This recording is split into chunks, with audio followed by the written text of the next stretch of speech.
I guess I really don't know what Christmas is all about. Isn't there anyone who knows what Christmas is all about? Sure, Charlie Brown. I can tell you what Christmas is all about.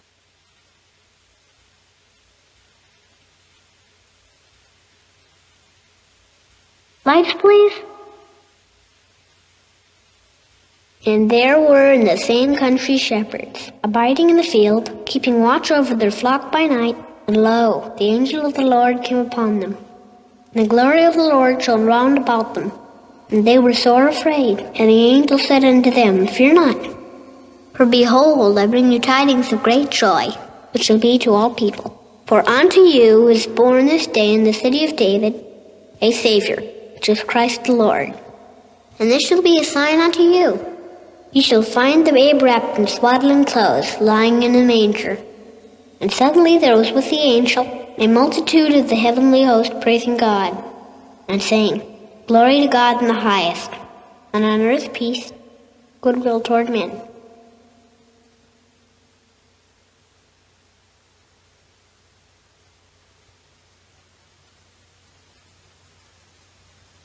That's what Christmas is all about, Charlie Brown.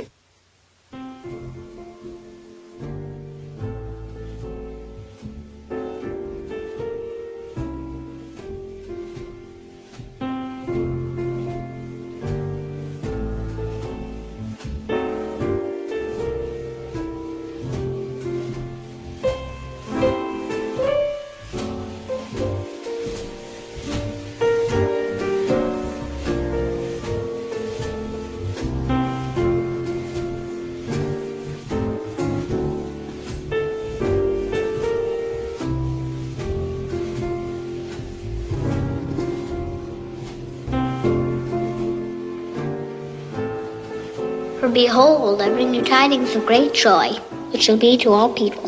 For unto you is born this day in the city of David a Savior, which is Christ the Lord. And this shall be a sign unto you. Linus is right. I won't let all this commercialism ruin my Christmas. I'll take this little tree home and decorate it, and I'll show them it really will work in our play.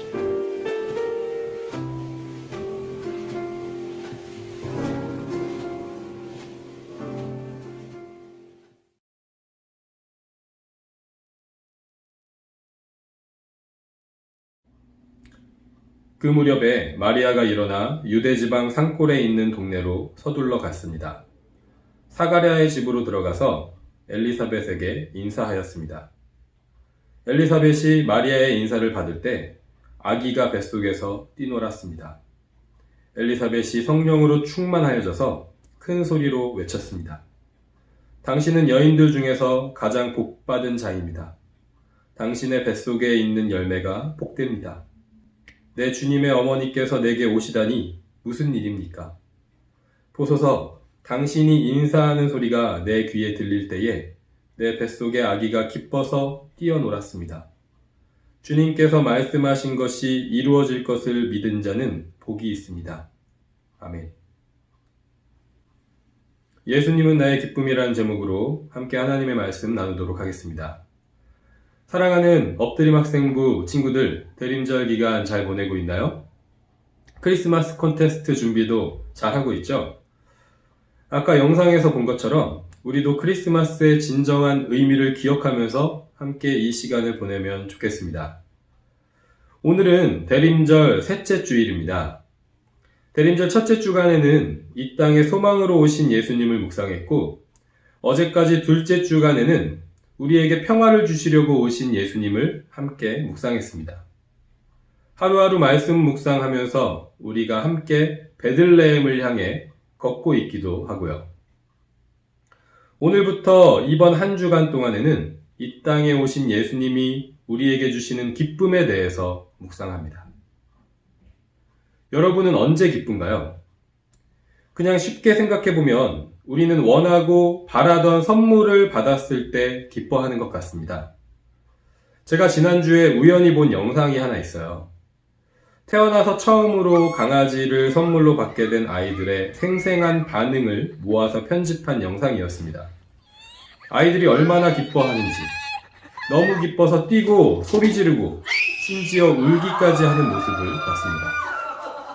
저도 어릴 때 집에서 강아지를 키우게 되었을 때 하루 종일 즐거워하고 잠도 잘 못 잤었던 기억이 납니다.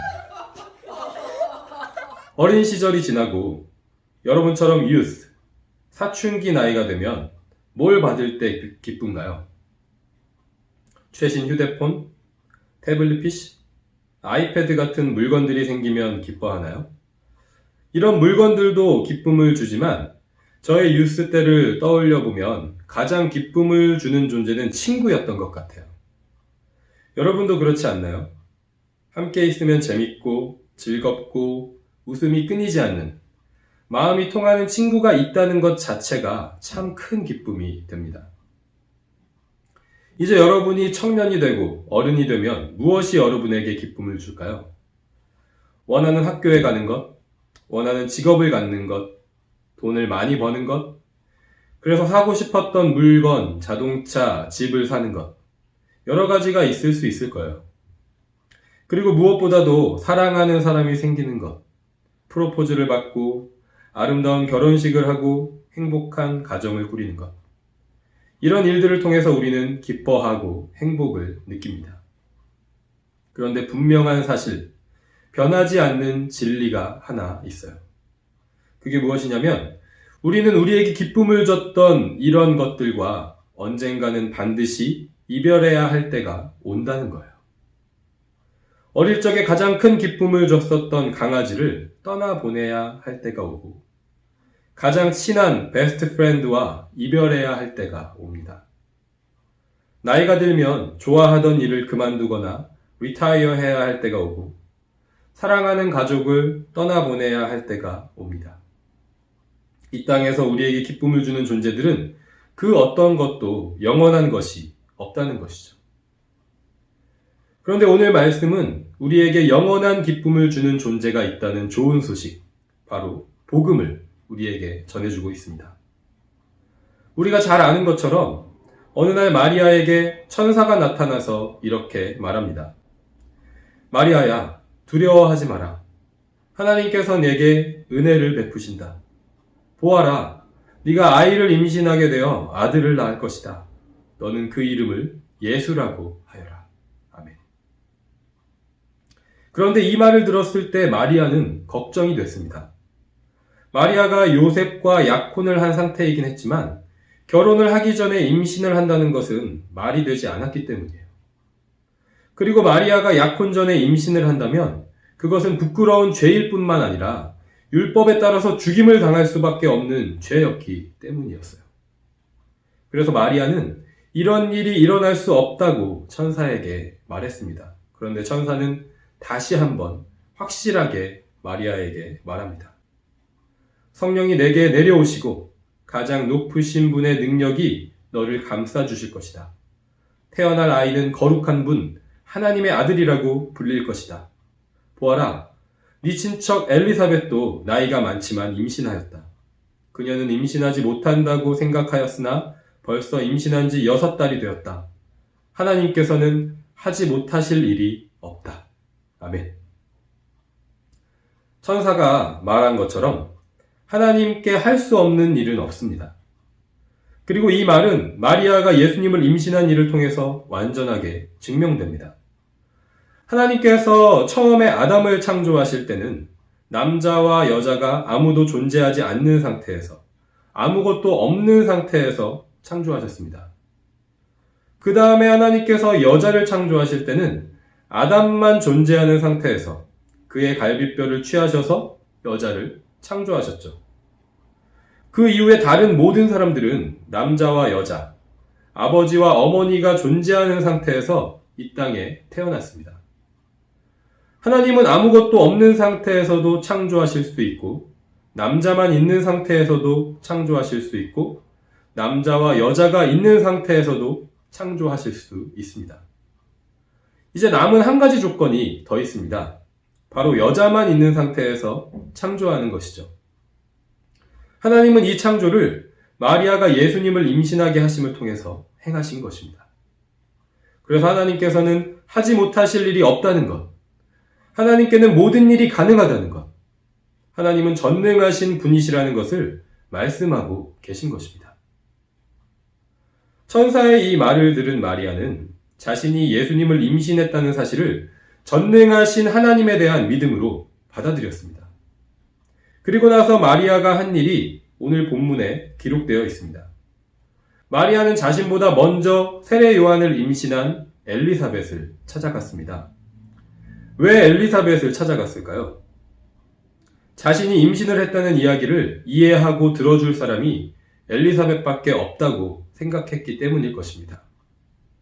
사실 이 이야기는 자기 자신도 믿기 힘들었던 이야기일 뿐만 아니라 아무한테나 이야기할 수 없는 심각한 이야기였었어요. 잘못 이야기했다가는 죽임을 당할 수 있는 이야기였던 것이죠. 믿음으로 받아들이긴 했지만 동시에 근심과 걱정도 있었을 것입니다. 그런데 마리아는 천사가 한 말을 기억했어요. 자기보다 먼저 임신한 친척 엘리사벳의 이야기를 기억했습니다. 그래서 바로 엘리사벳을 찾아갔던 것입니다. 그런데 본문에서 우리가 pay attention 해야 할 내용이 있습니다. 마리아가 엘리사벳을 만났을 때 가장 먼저 반응한 사람, 가장 먼저 리액션을 보인 사람이 누군가요? 맞습니다. 바로 엘리사벳의 뱃속에 있는 아기였어요. 그 아기는 바로 세례 요한입니다. 엘리사벳은 44절에 아기의 반응을 마리아에게 더 구체적으로 설명해 줍니다. 보소서, 당신이 인사하는 소리가 내 귀에 들릴 때에 내 뱃속의 아기가 기뻐서 뛰어놀았습니다. 아멘. 성경은 엘리사벳의 뱃속에 있던 세례 요한이 예수님을 임신한 마리아의 목소리를 듣고 기뻐서 뛰어놀았다고 우리에게 증언하고 있습니다. 천사를 통해서 모든 일을 하실 수 있는 전능하신 하나님께서 구원자 예수 그리스도, 우리에게 영원한 생명을 주시려고 이 땅에 오신 예수님을 자신에게 임신하게 하셨다는 좋은 소식, 복음을 들었지만 마리아는 마냥 기뻐만 할 수는 없었습니다. 세상의 가치관과 삶의 현실이 자기의 몸 안에 들어오신 예수님을 온전히 기쁨으로 맞이할 수 없게 했던 것이죠. 그런데 하나님은 아직 세상에 태어나지도 않은 아기를 통해서 엘리사벳의 뱃속에 있는 세례 요한을 통해서 예수님을 어떻게 맞이해야 하는지를 가르쳐 주십니다. 기뻐하라고, 즐거워하라고. 세상이 주는 기쁨은 언젠가 없어질, 언젠가는 이별해야 할 기쁨이지만 예수님을 통해서 주시는 기쁨은 영원한 기쁨이라고 말씀하십니다. 우리는 이 기쁨을 언제 정말 나의 기쁨으로 고백하면서 세례 요한처럼 뛰어놀듯이 이 기쁨을 누릴 수 있을까요? 마리아에게 나타나서 하나님의 말씀을 전했던 천사가 먼저 세례 요한에 대해서 이렇게 말했습니다. 그 아들은 하나님 앞에서 큰 인물이 될 것이다. 그는 포도주와 술을 마시지 않으며 어머니 뱃속에 있을 때부터 성령으로 충만해질 것이다. 아멘. 세례 요한이 엘리사벳의 뱃속에서 이 땅에 오신 예수님을 기쁨으로 맞이할 수 있었던 이유는 바로 그가 어머니의 뱃속에 있을 때부터 성령으로 충만했기 때문입니다. 성령에 충만할 때 이 세상의 가치관과 삶의 현실에 관계없이 예수님이 나의 기쁨이라고 온전하게 고백하고 그 기쁨을 누릴 수 있는 것입니다. 그러면 우리는 어떻게 성령으로 충만할 수 있나요? 성령으로 충만하기 위해서 세례 요한이 한 일은 무엇인가요? 아직 태아에 불과했던 뱃속에 있는 아기였던 세례 요한이 한 일은 아무것도 없습니다. 하고 싶어도 할 수 없었던 거예요. 이 말은 성령으로 충만해지는 것은 오직 하나님께서만 우리에게 해주실 수 있다는 것입니다. 그래서 성령 충만을 받은 베드로는 이렇게 말합니다. 회개하고 여러분은 각각 예수 그리스도의 이름으로 세례를 받으십시오. 그러면 여러분의 죄는 용서받을 것이며 성령을 선물로 받게 될 것입니다. 이것은 여러분과 여러분의 자녀뿐만 아니라 먼 곳에 떨어져 사는 사람들, 즉 주 우리 하나님께서 부르시는 사람들에게 주시는 약속입니다. 아멘. 성령으로 충만해지는 것은 우리의 노력으로, 우리의 힘으로 이룰 수 있는 일이 아닙니다. 왜냐하면 성령은 하나님께서 우리에게 주시는 선물이기 때문입니다. 세례 요한이 특별한 사람이라서 성령으로 충만해진 것이 아닙니다.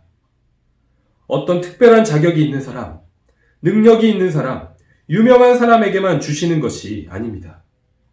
이스라엘 사람과 유대인들에게만 주시는 것이 아닙니다. 하나님은 성령을 하나님께서 부르시는 모든 사람에게 주신다고 약속하십니다. 그래서 하나님께서는 저와 여러분에게도 성령을 선물로 주십니다. 사랑하는 엎드림 학생부 여러분, 우리가 성령을 선물로 받으면 무슨 일이 일어날까요? 많은 사람들이 성령으로 충만해진 모습을 떠올릴 때 방언으로 기도하고 환상을 보고 신비한 일을 체험하는 모습을 생각합니다. 이런 일들은 분명 성령 충만의 열매이지만 가장 중요한 것은 무엇을 위해서 방언 기도를 하고 무엇을 위해서 환상을 보고 무엇을 위해서 예언을 하는지를 아는 것입니다. 성령은 언제나 항상 반드시 우리가 예수님을 바라보게 하십니다. 여러분 이것을 꼭 기억하시기 바랍니다. 방언은 우리가 예수님께 사랑과 감사와 기쁨으로 기도하도록 하는 것입니다. 환상은 우리가 예수님의 뜻, 복음의 길을 따라가게 하기 위해서 보여주시는 것입니다. 예언은 우리가 하나님 나라의 복음, 예수 그리스도의 복음을 선포하게 하는 것입니다. 왜냐하면 성령이 바로 예수님의 영이시기 때문입니다. 그래서 내가 성령으로 충만한지 충만하지 않은지를 구별하는 방법은 아주 간단합니다. 아무리 방언으로 기도하고 환상을 보고 예언을 하는 것 같아도 내가 선택하는 것이 세상의 가치관, 세상이 주는 기쁨, 나의 뜻, 나의 욕심을 따라가는 결과를 낳는다면 그것은 성령으로 충만한 것이 아닙니다. 방언으로 기도하진 못해도 신기한 환상을 본 적은 없어도 유창하고 멋있게 말하지는 못해도 예수님이 나의 가장 큰 기쁨이고 예수님의 뜻을 따라 살고 싶고 하나님을 너무 사랑하고 그 사랑을 표현하기 위해서 이웃을 사랑하고 예수 그리스도의 복음이 나의 삶의 기준이라면 그것이 바로 성령으로 충만한 것입니다. 대림절 기간을 보내면서 성탄을 맞이하면서 우리가 성령으로 충만하기를 소망합니다. 하나님께서 우리에게 예수님의 영, 성령을 선물로 주시기를 원합니다. 그래서 이 땅에 가장 좋은 선물로 오신 예수님이 우리의 가장 큰 기쁨이라고 고백하는 우리들이 되기를 간절히 소망합니다. 온 세상이 코로나로 인해서 기뻐할 수 없고 즐거워할 수 없는 것 같은 상황에 있지만 영원히 빼앗기지 않는 기쁨이 우리에게 있는 줄 믿습니다. 우리의 기쁨이신 예수님을 누리는 저와 여러분, 우리 엎드림 학생부 모든 지체들이 되기를 간절히 축복하고 소망합니다.